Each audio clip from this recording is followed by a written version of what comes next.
বেঁচে গেল, বেঁচে গেল, জাস্ট বেঁচে গেল। উনি যদি আমার গার্লফ্রেন্ডের বাবা না হতেন না, তাহলে ওনাকে বুঝিয়ে দিতাম আমি কে। তুই কে? কে কে কে কে ফর কুন্তল। রাস্তায় দাঁড় করিয়ে 5টা লোকের সামনে আমায় অপমান করে বলল, তোর সাহস কি করে হয় আমার মেয়ের পেছনে লাগিস? 420 নাম্বার 1, বাড়াবাড়ি করলে তোকে একবারে হাওয়া করে দেব।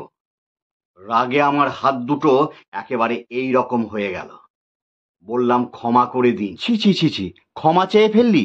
আর কোনোদিন গার্লফ্রেন্ডের সামনে গিয়ে দাঁড়াতে পারবি? আরে না না, ক্ষমা চাইনি, হাত জোর করে বললাম ক্ষমা করে দিন। আপনার মেয়েকে আমি ভুলতে পারবো না। I love her so much. সাব্বাস।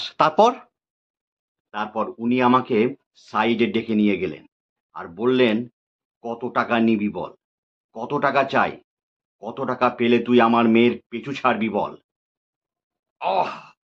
রাগে আমার হাত দুটো একেবারে এই রকম হয়ে গেল।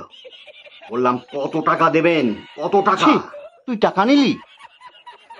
আরে না না, হাতটা এরকম করে বললাম, কত টাকা দেবেন? 1 লাখ, 2 লাখ?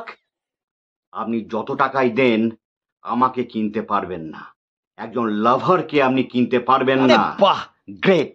তারপর উনি হাসতে লাগলেন। উনি বললেন, 1 লাখ নয়, 2 লাখ নয়, স্কাউন্ড্রেল, 10 লাখ টাকা দেব। ও, রাগে আমার চোখ দুটো একেবারে কপালে উঠে গেল আর হাত দুটো উঠে গেল মাথায়। বেঁচে গেল, জাস্ট বেঁচে গেল। কে বেঁচে গেল? ওনার মেয়ে।